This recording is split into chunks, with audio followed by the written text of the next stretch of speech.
Sa ngalan ng Ama at ng Anak at ng Espiritu Santo. Ang biyaya ng ating Panginoon sa Kristo, ang pag-ibig ng Diyos sa pagliwanag ng Espiritu Santo ay suminyong lahat.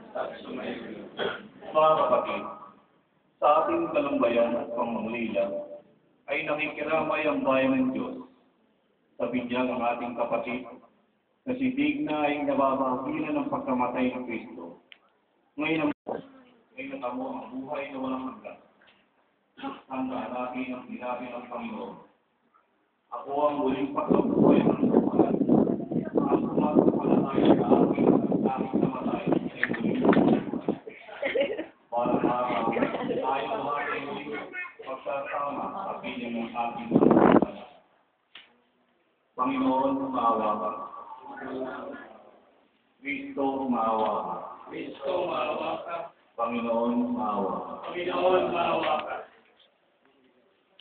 O amang mawait, Diyos na walang hanggan, digin mo ang aming panalangin para sa iyong anak na si Digna na binawian ng buhay. Pagkalooban mo siya ng liwanag, kaligayahan at kapayapaan.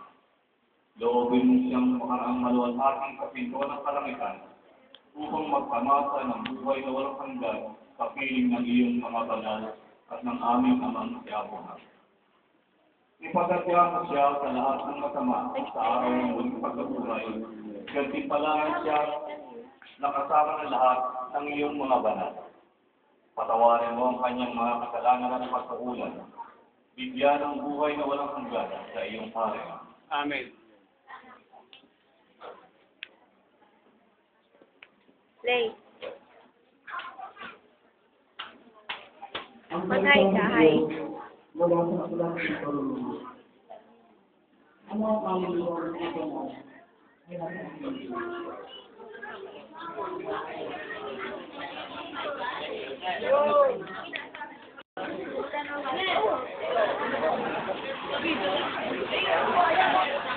Ito si Sarah May Palantod.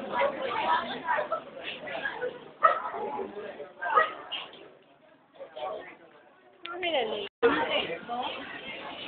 Oh, ayoko na.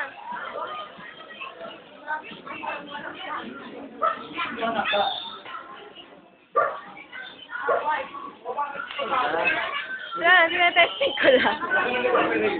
Ano?